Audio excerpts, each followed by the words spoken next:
नमस्ते विद्यार्थी मित्रों।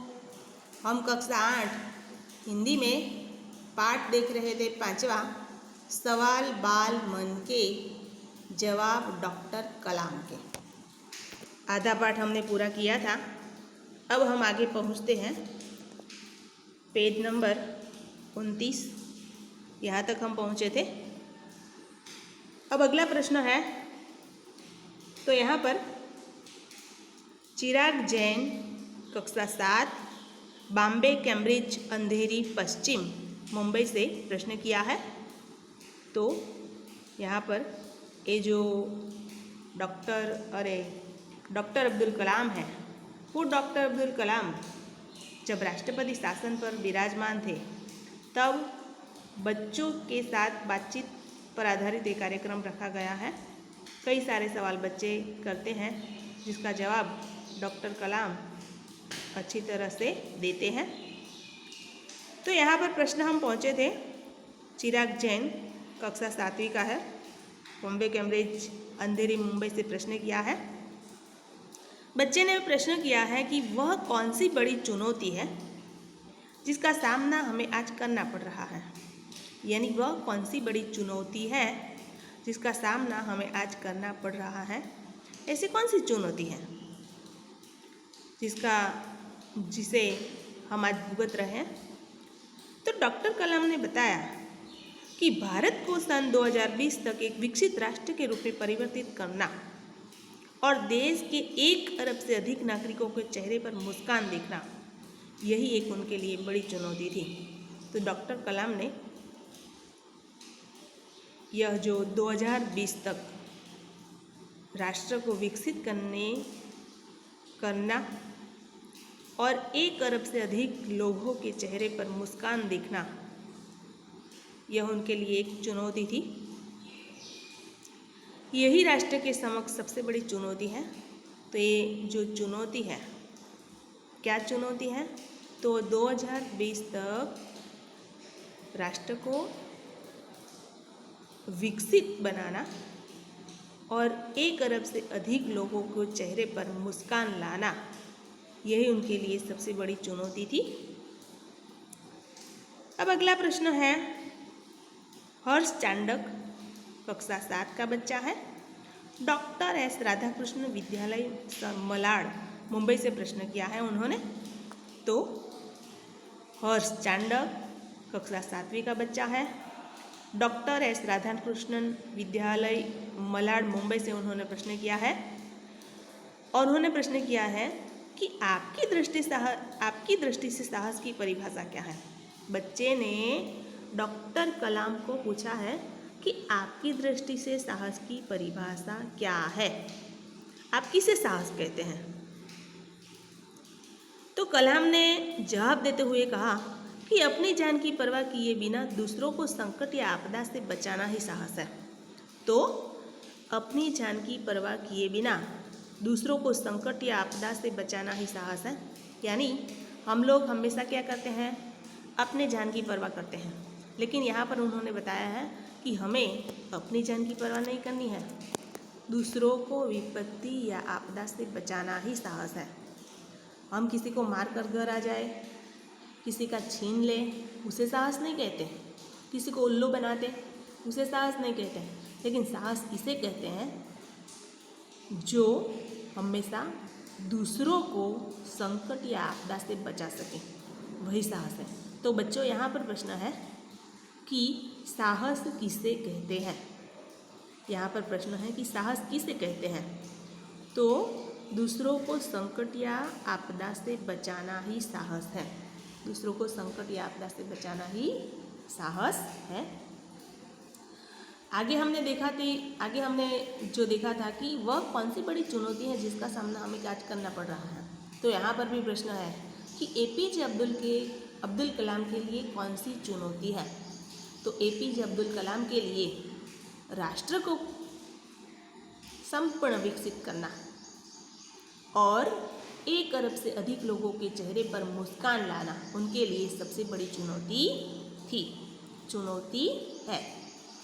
अब अगला प्रश्न है, तरुण पटेल कक्षा 8 स्वामीनारायण इंडिपेंडेंट स्कूल लंदन से प्रश्न किया है। अगला प्रश्न है तरुण पटेल कक्षा 8 स्वामीनारायण इंडिपेंडेंट स्कूल लंदन से प्रश्न किया है बच्चे ने। उन्होंने प्रश्न किया है कि हम प्रवासी भारतीय मातृभूमि के प्रति गर्व की भावना कैसे विकसित करें। उन्होंने ये प्रश्न किया है कि हम प्रवासी भारतीय मातृभूमि के प्रति गर्व की भावना कैसे विकसित करें। तो मातृभूमि के प्रति हमें गर्व कैसे महसूस हो, कैसे हम मातृभूमि के प्रति गर्व की भावना महसूस करें। तो यहाँ पर कलाम ने जवाब देते हुए कहा कि भारतीय मूल की कोई भी व्यक्ति एक बृहद परिवार का अंग है। बृहद यानी विशाल, यहाँ पर बृहद यानी विशाल। तो डॉक्टर कलाम ने ये जो प्रश्न किया है तरुण ने, उन तरुण के प्रश्नों को जवाब देते हुए कहा है कि भारतीय मूल का कोई भी व्यक्ति एक परिवार का, भारतीय परिवार का एक अंग है और उसे हमारे देश की सांस्कृतिक विरासत पर गर्व है।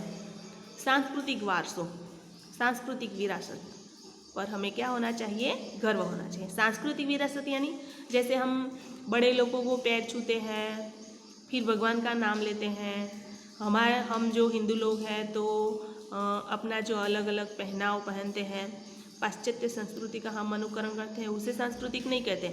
लेकिन हमारी संस्कृति वही है जो हम बड़े के पैर छूते हैं। हमारे जो पहनाव है, पहले की तरह जो पहनाव है, साड़ी जो पहनते हैं बहनें, वो क्या है, हमारी सांस्कृतिक विरासत, सांस्कृतिक वारसा। सौभाग्य से आप लोग ऐसी स्थिति में हैं कि अपनी मातृभूमि से अच्छी तरह से जुड़े रहें और यही आपके लिए गौरव की बात है। तो सांस्कृतिक वारसों, मातृभूमि के प्रति गर्व कैसे विकसित करें। यहाँ पर भी प्रश्न है कि हम भारतीय मातृभूमि के प्रति गर्व की भावना कैसे विकसित करें। तो कलाम ने उसका जवाब देते हुए कहा है कि भारत का कोई भी व्यक्ति हो या कोई भी सदस्य हो, वो सदस्य भारतीय परिवार का एक बृहद अंग है, भारतीय परिवार का एक मुख्य अंग है और हमें जो सांस्कृतिक विरासत मिली है उस पर हमें गर्व होना चाहिए। सौभाग्य से आप लोग ऐसी स्थिति में हैं कि अपनी मातृभूमि से अच्छी तरह जुड़े रहें और वही आपके लिए एक गौरव की बात है। हम जो मातृभाषा बोलते हैं वो भी क्या है, हमारी सांस्कृतिक विरासत। बराबर।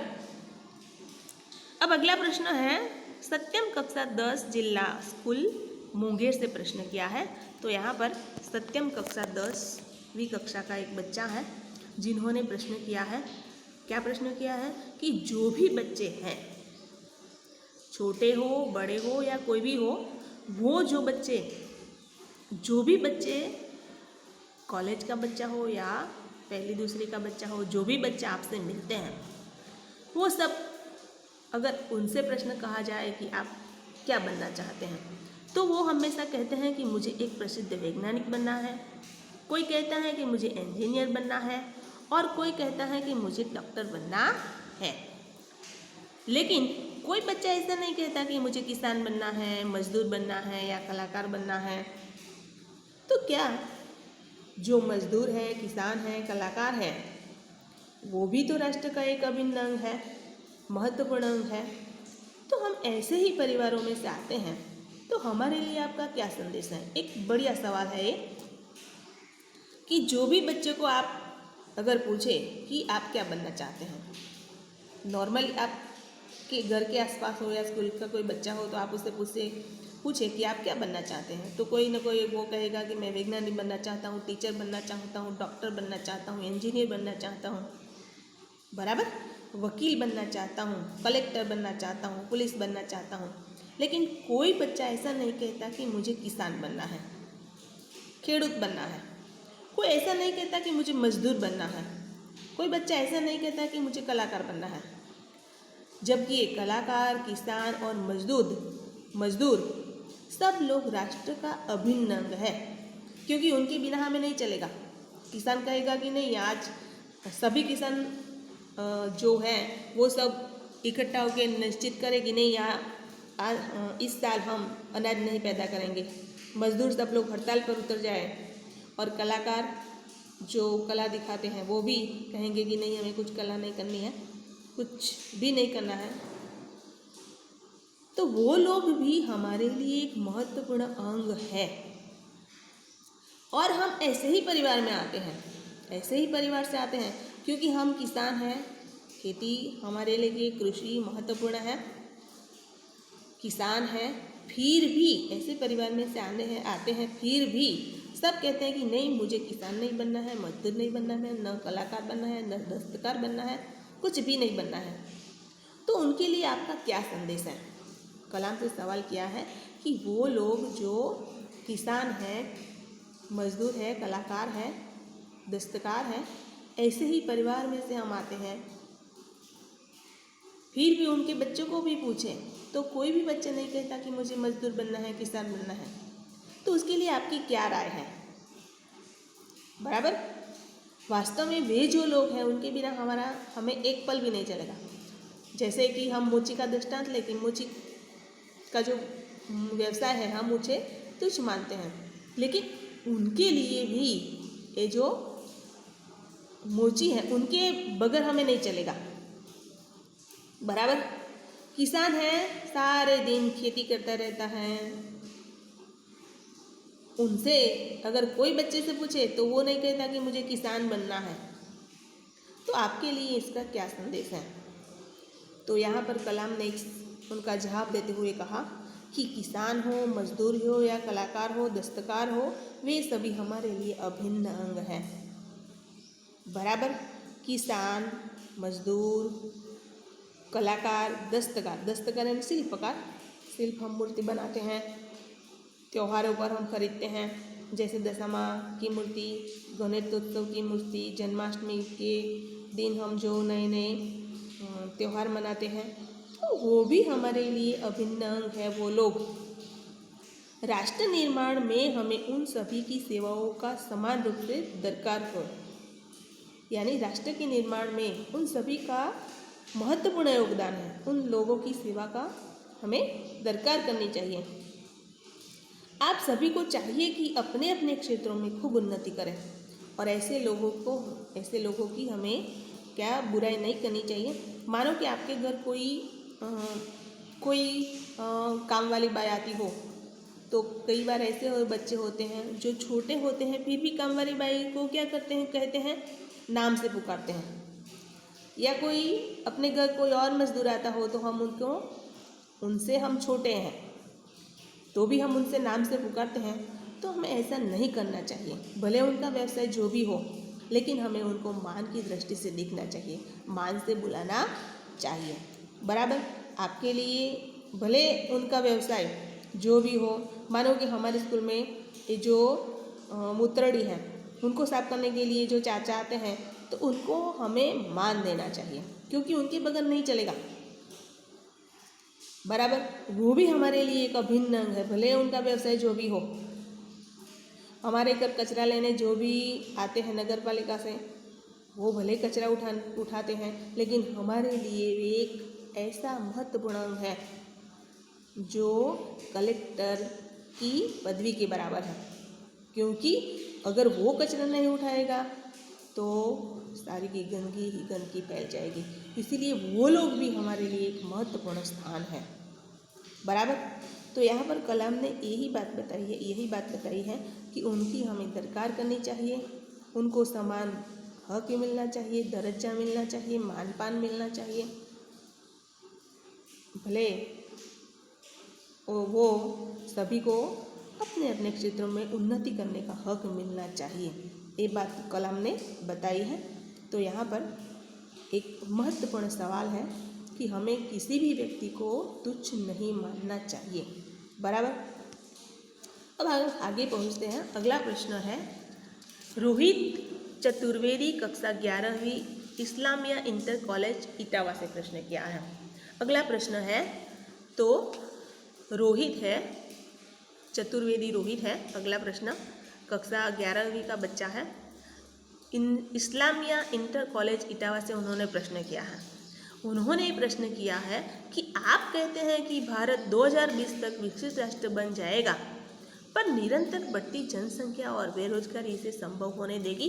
एक महत्वपूर्ण, एक अच्छा सवाल किया है उन्होंने कि कलाम से प्रश्न किया है कि कलाम जी, डॉक्टर कलाम, आप कहते हैं कि 2020 तक हमारा राष्ट्र संपूर्ण विकसित बन जाएगा, लेकिन उनमें भी कई ऐसी अड़चनें हैं जो निरंतर बढ़ती हुई जनसंख्या और बेरोजगारी, क्या इसे संभव होने देगी?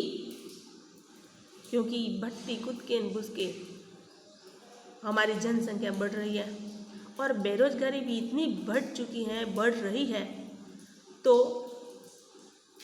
वो लोग, बेरोजगारी और जनसंख्या, क्या हमारे राष्ट्र को विकसित बनने के लिए हमें विकसित बनने देगी?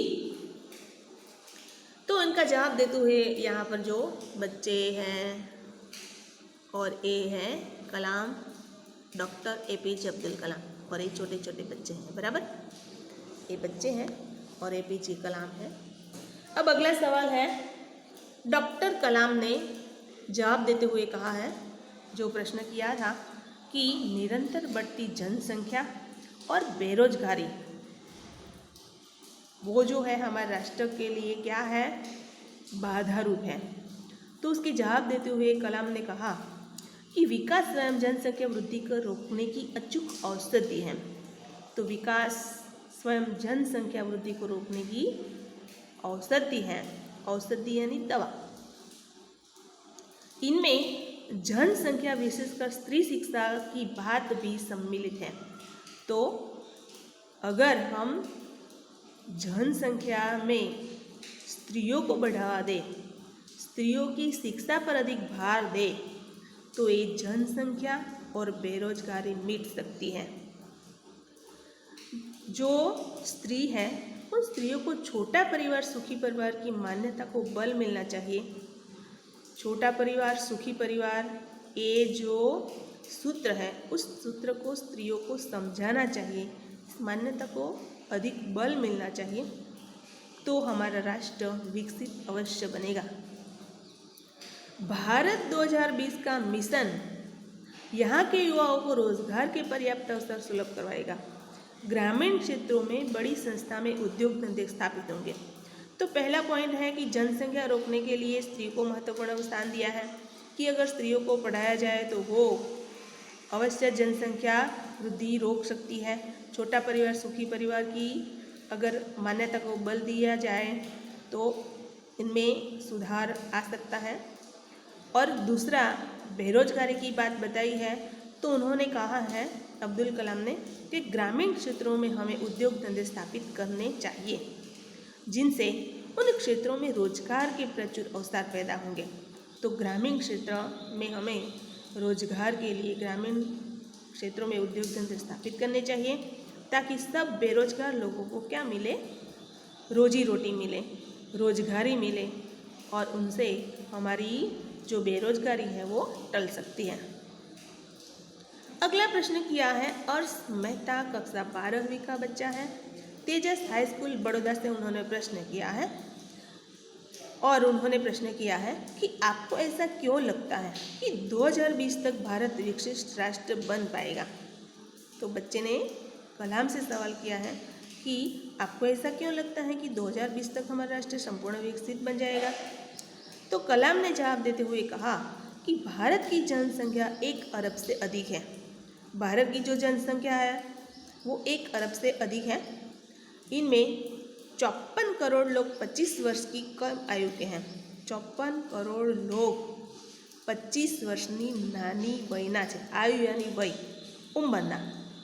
ये लोग हमारी राष्ट्रीय संपत्ति है और राष्ट्रीय शक्ति भी। 25 वर्ष के जो कम आयु के लोग हैं वो लोग हमारी राष्ट्रीय शक्ति है।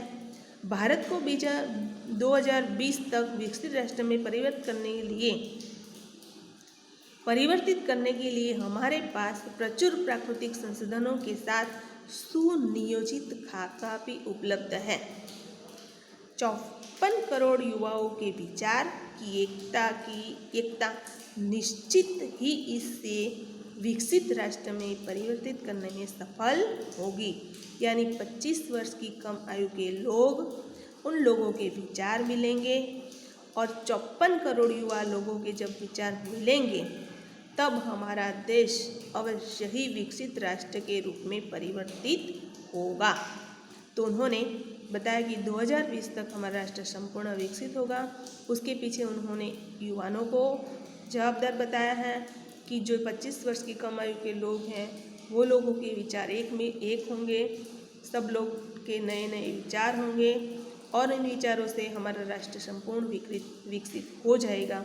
ये बात उन्होंने बताई है। तो विद्यार्थी मित्रों, हम यहाँ तक रखते हैं पाठ, अगले वीडियो में मिलेंगे। तब तक के लिए जो आधा पाठ है आपको क्या करना है, पूरा करना है।